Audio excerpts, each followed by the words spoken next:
What is going on, dudes and lady dudes? Welcome back to Just Nuts, guys. Today, I've got another video for you here. Today is my prediction list, I guess, for Legendary Duelist 7? I think this is 7, right? Magical Hero is 6? I think this is 7. Anyway, if you did not hear, new information was revealed about Legendary Duelist for the future, in that there are going to be some changes to their format. Instead of doing 5 or 6 different characters, featured in the Legendary Duelist packs, we're going to be getting 3 instead, which probably means we'll get more devotion to them. Maybe they'll just get more support, more than just 5 or 6 cards to each archetype. Instead, maybe getting 10, somewhere closer to 10. Something like that would be really cool, so that they can really flesh out some of these characters' archetypes and expand, which would be really cool. So because of that, I'm giving my prediction list on what we're getting. So I got 3 guys, and well, right now we've got everything under the sun that is a predominantly dark attribute deck on the screen right now. I think there's 2 of them that are covered up in the corner, but as we get further into it, you'll see it'll all be fixed. But we need to trim the fat. Obviously, we need to go in and we need to. I don't know. It's just way too cramped. We need to make some room. So we're gonna start with the big ones, right? So the first thing is, these are just all the dark attribute decks. This is a set solely featured around like supporting a specific character from the anime. There's a lot of decks that just were never in the anime. They were just made in real life, but never in the anime, because they can only feature so many in in arcs and stuff. So many just aren't even there. So once you cut off everything here that does not fit into that, just did not ever appear in the anime, we get to this, right? It trims a good amount of fat. We lost like 15 different decks just there, which is really nice. There's some other things as well. So the next thing would be that also in the information for specifically Legendary Duelist 7, I really hope it's 7 so I don't look like a fool. They use the word gloomy, that they're supposed to be dark, that they're going to be specifically dark decks in this next Legendary Duelist, but they also say gloomy in the sense that just because a deck is dark attribute does not mean it's evil, or I don't know. Gloomy is the word specifically, but they expand on it and say that the translation is almost like in the shadows, evil almost. So just because a deck is dark attribute does not make it evil. I think a good example is like ninjas. Ninjas are stealthy and undercover and do a lot of their stuff in the night. They're not evil though. So like they're predominantly dark attribute, but not actually evil or gloomy, right? So I think we can take out every deck that just kind of is dark but not actually gloomy, and once we do that, we end up here. We lost another good chunk here. We're really getting some space here. And then the last one is decks that have already been done. I mean, there's a lot of dark decks that have already been done. We had a specific Legendary Duelist, the one before Magical Hero actually, that was like literally 5 dark decks. It was like Evil Heroes, Earthbound, I don't even know if Earthbound counts as dark, whatever. Gimmick Puppets, Predaplants, and I think something else, but I can't remember. Oh, that's right, Bakura stuff, even though he's not a legit archetype. So, and then there were some other ones as well, stuff like Luna Lights was already done before. I'm looking down my list here. Shadals are getting like a structured deck, plus I actually don't even think they're in the anime anyway, whatever, so they don't count. Red Eyes got done in the first Legendary Duelist, and they're also, I don't even know if they count as evil. And Vampire got like their own fleshed out archetype in Dark Saviors like 2 years ago with Strikers. So I think they're just probably been redone with like 13 whole new cards fairly recently as far as the card game goes. So I think we can safely cross that one out as well. And once we do that, we end up here. And now we're kind of in the last leg of the race here. So I will say this. Starting from here, when you look at all the decks we have left, this is where I would say all of these have a chance. Some more than others, some less than others. But I think everything here has a chance to be in there, but I do think there are some things that are going to take some of these out of here, right? So let's keep going, right? So the first things first, we have Dark World. And we're just going to nickel and dime our way there, and a lot of people are not going to like this because they're going to be like, oh, my deck's still in, Oh, it's gone. Unfortunately, we're going to start with Dark World, which I know is a popular one. One of the reasons, or the main reason I see this having a thing that might get in its own way is that it didn't really have a character to match with. It was used in the anime, Yu-Gi-Oh! GX, but it was played by Braun, which is actually a monster in the archetype.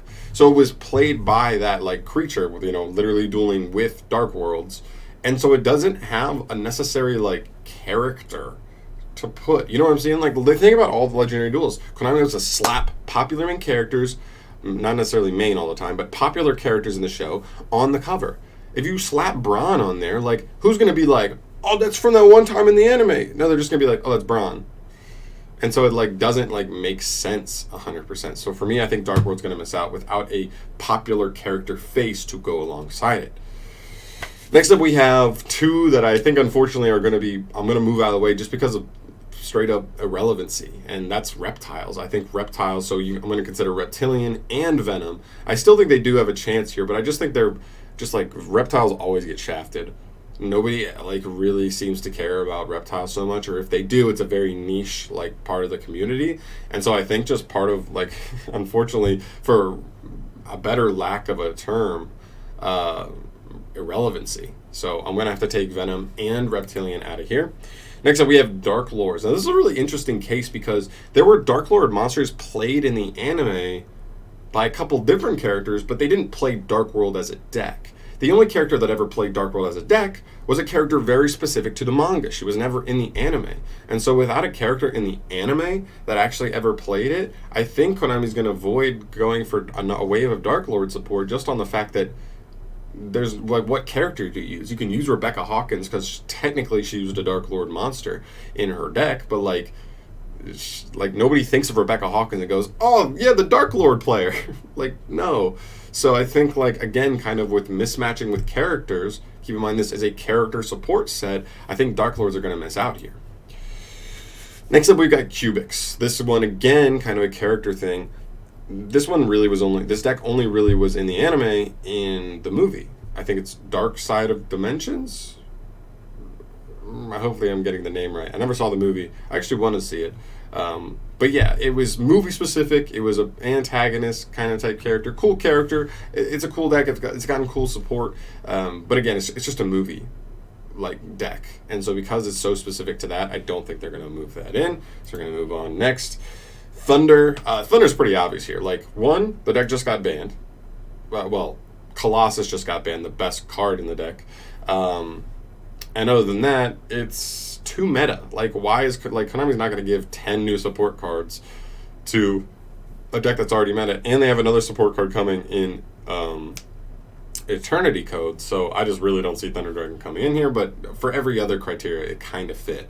It's also pretty new, and so that you could say it's too new as well. Moving on, Dark Scorpion. Dark Scorpion kind of goes along with the whole Reptilian and Venom decks, just being that it's kind of like irrelevant. I don't know. Like, they don't have a single like usable card. Like, usually when they give support in these kind of sets, they'll give the deck like, they'll usually use like the base of the deck that it already has and support that. But this deck would need a whole new revamp. You need to redo every single card, Don Zalug and everybody else, and just give them a ton of new support as well. So they really would have to like do everything, and it's like so bad. The cards are so bad so far. They don't really have a base to work off of. So for that, I'm going to say Dark Scorpion, unfortunately, going to get the shaft. Next up, we've got DDD and Supreme King for no other reason than they're pendulums. Pendulum decks really do not tend to get support out of these sets. Just looking in terms of like, I don't know, the past and what we've seen, pendulum decks really don't get support here. Plus, Konami just recognized that pendulum is just too good of a mechanic that they had to hit Electromite and Servant, two of the best cards in the archetype as a whole, just as pendulums go. And so for that, I don't really see DDD or Supreme King getting support here, even if they do fit in every other category for the most part. Next up, we got White, and again, another one that's just kind of like just gonna get pushed aside for relevancy. This is like the Skull Servant archetype, right? So, and also the fact that no character plays specifically like a Skull Servant deck. We may have seen Skull Servant be played, or some of the cards that's in their little archetype be played before, but like I don't know if we ever saw a character be like straight up play the deck. And if we did, it was probably a character that's not that relevant. I just didn't see anything when I researched it, briefly. So I think for that, I think it's just going to lose out because not enough people are going to want it. It's a cool thing. That would be cool. Like if in a main set, they gave like 3 or 4 cards to it, like low key that were like pretty good. and then like those few pillars would be into it, but they're all common, so it's not taking up like important slots in the set. That would be cool, but I just don't think if it's like supposed to be one of the featured archetypes in a set, it'd really work out. Next up, we have Tindangle. I'm really going to push Tindangle off to the side for no other reason than it's too new. I mean, anything from the Link Vrains era, I don't really see them supporting. This is a legacy support set. They're supporting older stuff. That's the whole idea of this. So I'm going to push Tindangle out of here. Boop. And then the last thing here is Infernity. Unfortunately for Infernity, I think the things that work against it for the most part are just the fact that it's still on the ban list. They still have cards on the ban list. Actually, I know it's Infernity Archfiend. I don't know if they have any other cards on the ban list. I don't remember. But they did have Barrier, but they took out Barrier, but without like enough engine pieces. How much is Barrier worth?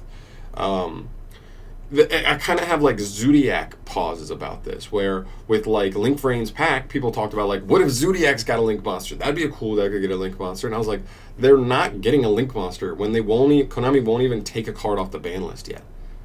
So, and I'm kind of with the same thing here. I mean, they took Infernity Barrier off, but like, are you really going to give new support to a deck before you're even willing to take off some of their cards, like a card that's like all their cards off the ban list that have been there for so long now?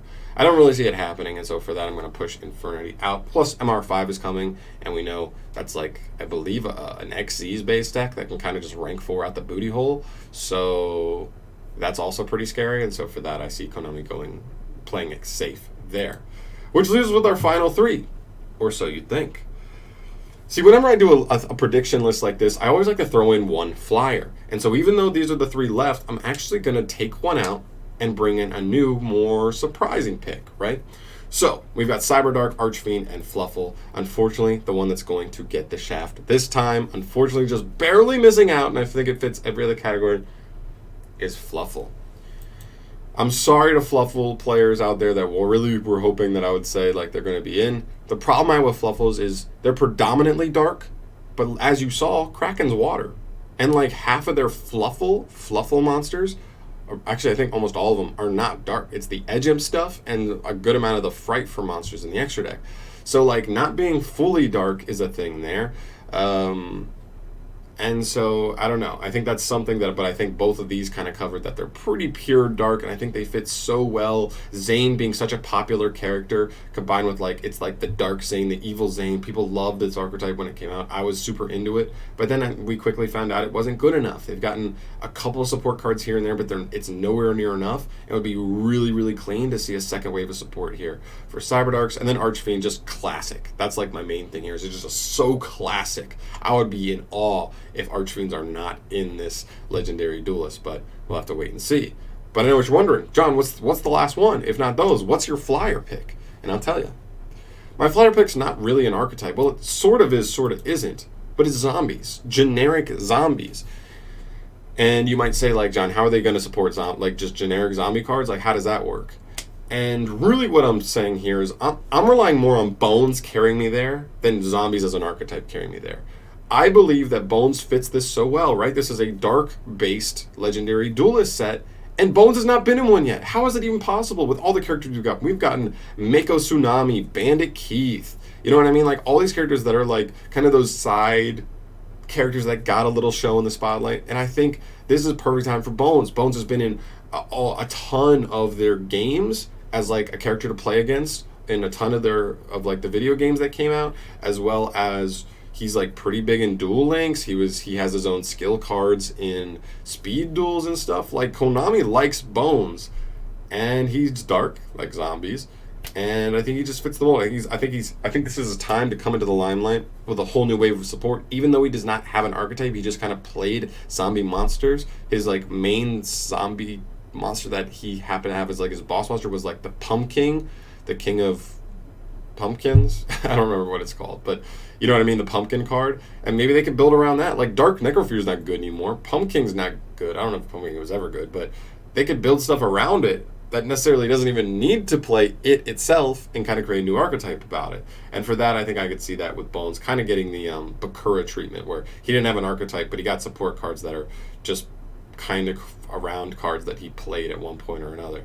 And so with Bones, I really can see that. And so that finishes my final 3. Cyberdarks, Archfiends, and Zombies. That is my prediction for Legendary Duelist 7. Hopefully 7, and hopefully it is 7.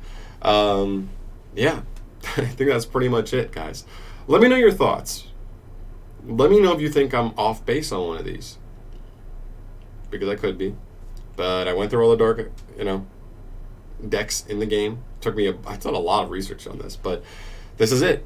I'm telling you. And if I'm right, man, I'm gonna toot my own horn until the end of time. For real. I'm gonna toot myself crazy. But that ends me off here, guys. Like I said, let me know your thoughts down below. Subscribe to the channel if you want to see more prediction videos like this, because they're fun. It's fun to see how close I can get. It's fun to see your guys' predictions in the comments below and see who can get close, if I can't, or closer than me, at least, even if I am kind of almost there. And yeah, that's going to do it for me here, guys. Thank you so much for watching. As always, subscribe to the channel if you have not yet, and I will see you in the next video. Peace.